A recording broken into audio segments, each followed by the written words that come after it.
TNI ku sayang, TNI ku malang. Saat ini, rakyat mulai tersadar akan kacaunya kondisi negara. Dan mulailah rakyat teriak dan panggil TNI. Kemana TNI?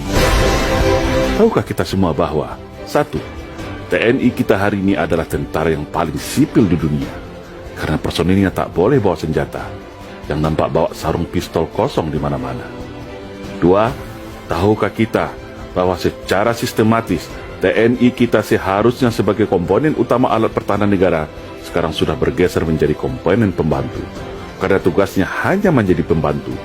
Membantu tugas Polri, membantu bencana, membantu pemadaman kebakaran hutan, bahkan untuk menumpas separatisme yang jelas bahagian tugas pokok TNI tetap difungsikan untuk membantu Polri dalam tugas operasi penumpasan separatis yang diganti nama jadi kriminal dengan 1000 alasan. Yang komponen pendukung seperti komponen utama yang sudah jelas komponen utama TNI malah seperti komponen pendukung. Aneh bin ajaib. Yang ketiga, tahukah kita bahwa TNI kita hari ini sudah menjadi korban adu domba politik belah bambu antara TNI dan Polri, di mana Polri atas kebijakan politik dijadikan terdepan dalam implementasi konsep democratic policing. Sementara RUU Kamnas sengaja di-PTS-kan. Makanya TNI selalu berada di belakang Polri atau sebagai pembantunya saja. Yang keempat, tahukah kita bahwa jumlah Polri hari ini sudah 3 kali lipat jumlah TNI, alias 1:3, di mana secara anggaran pun Polri jauh fantastis di atas anggaran TNI. Tapi yang digemborkan kepada publik anggaran Kementerian Pertahanan yang paling besar. Padahal setelah dibagi berdasarkan matra, jauh di bawah anggaran Polri. Yang kelima, tahukah kita saat ini secara kedudukan hukum Polri begitu spesial langsung di bawah Presiden, sedangkan TNI berada di bawah Menteri Pertahanan. Artinya, secara strata hukum dan jabatan, Polri setara dengan Menteri, sedangkan TNI di bawah Menteri. Yang keenam, tahukah kita bahwa sudah hampir semua peran TNI saat ini sudah diambil alih oleh polisi, termasuk peran pembinaan teritorial, cipta kondisi dan pasukan kombatan. Yang ketujuh, tahukah kita bahwa secara persenjataan organik hari ini Polri lebih canggih daripada senjata organik TNI. Senjata pasukan Densus 88, Gegana, dan Brimob, Polri lebih canggih daripada senjata batalion infanteri Raider sekalipun. Yang kedelapan, tahukah kita saat ini ada namanya istilah multifungsi Polri yang melebihi peran dwifungsi ABRI era Orde Baru yang dulu kita caci maki. Saat ini peran polisi sangat dahsyat dan luar biasa. Sampai ada anekdot yang beredar, NKRI adalah kepanjangan dari Negara Kepolisian Republik Indonesia. Yang kesembilan, tahukah kita saat ini tak jelas lagi batas antara dimensi pertahanan dan keamanan, di mana seharusnya jelas mana yang tugas pokok TNI sebagai komponen utama pertahanan dan mana tugas Polri sebagai komponen pendukung. Yang ke-10, tahukah kita saat ini fungsi teritorial TNI sudah diberi tak jelas lagi fungsi dan tugasnya. Padahal 49.000 babinsa seluruh Indonesia adalah mata dan telinga TNI dalam upaya cegah dini, tangkal dini terhadap ATHG, yaitu ancaman, tantangan, hambatan dan gangguan terhadap negara. Hal itu adalah termasuk dalam 5 kemampuan teritorial, tapi ternyata Babin Kamtibmas yang lebih berkuasa soal deteksi dan cegah dini. Maka terjadilah seperti hari ini, rakyat mudah diadu domba, tidak ada penengah. Walaupun TNI tahu siapa aktor dan dalangnya dalam setiap konflik sosial, tetapi tak bisa berbuat apa-apa karena terkunci oleh aturan dan tidak logis.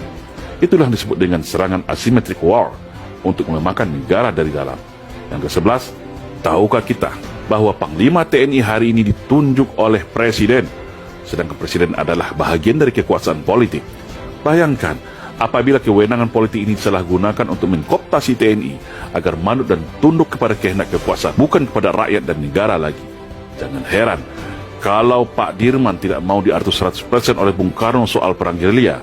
Jangan heran Pak Yani tidak mau diatur dalam soal pemberian senjata dari Cina untuk kaum komunis. Dan ke-12, tahukah kita bagaimana TNI kita secara kekuasaan politik tidak berdaya dan tunduk di bawah kekuasaan politik? TNI tunduk pada kekuasaan supremasi sipil.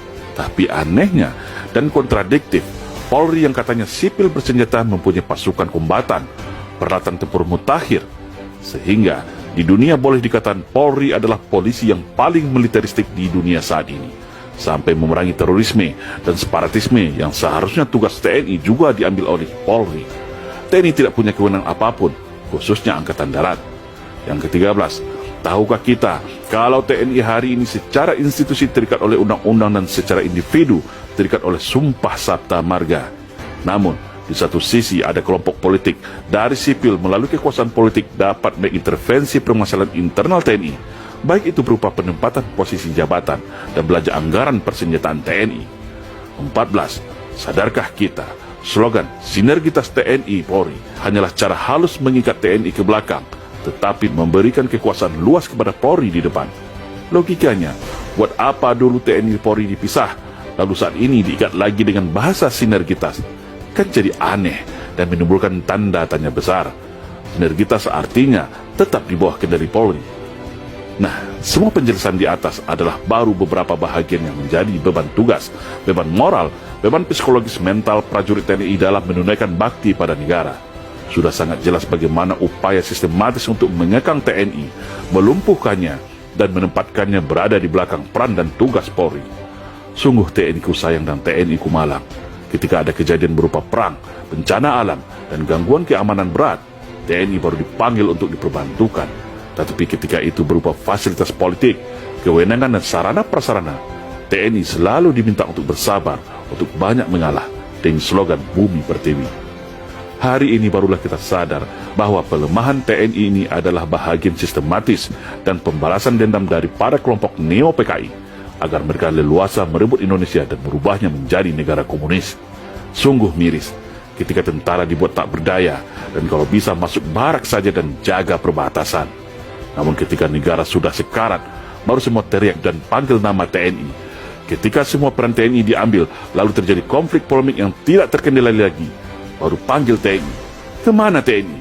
Yang enak buat Polri, yang susah dan berat baru TNI, yang disalahkan TNI, yang dipuja-puja Polri. Inilah yang dirasakan oleh para keluarga besar TNI hari ini. Dan itulah yang kita maksud sudah terjadi infiltrasi politik belah bambu untuk memecah TNI dan Polri. Satu diangkat, satu diinjak. Dan strategi ini baru sekarang kita sadar adalah bahagian infiltrasi politik para anak PKI yang berhasil menyusup secara halus mempengaruhi putusan politik pasca reformasi. Lalu siapa lagi yang akan jaga bangsa ini dari upaya infiltrasi ke masyarakat untuk adu domba, hasut menghasut, dan berupa perang narkoba atau lainnya yang tujuannya untuk melemahkan Indonesia dari dalam? Sungguh TNI ku sayang, TNI ku malang. Semoga bangsa ini tersadar dan mengembalikan jati diri TNI sebagai tulang punggung negara. Saya yakin, kalau fungsi teritorial TNI berjalan, dan TNI kembali ada tempat di Senayan, maka insya Allah agenda komunisme di Indonesia akan kembali bisa dipatahkan. Karena TNI punya peta dan tools strategi untuk itu. TNI harus kembali menjadi jati dirinya sebagai prajurit Sabta Marga yang berwibawa sebagai penjaga Garuda, pengawal Pancasila, garda utama menjaga keutuhan NKRI. Karena saya yakin, secara personal dan mayoritas, insya Allah, TNI masih akan setia kepada Pancasila, masih akan setia kepada rakyat Indonesia, sesuai sumpah janjinya setia kepada NKRI. Insya Allah. Salam Indonesia Jaya.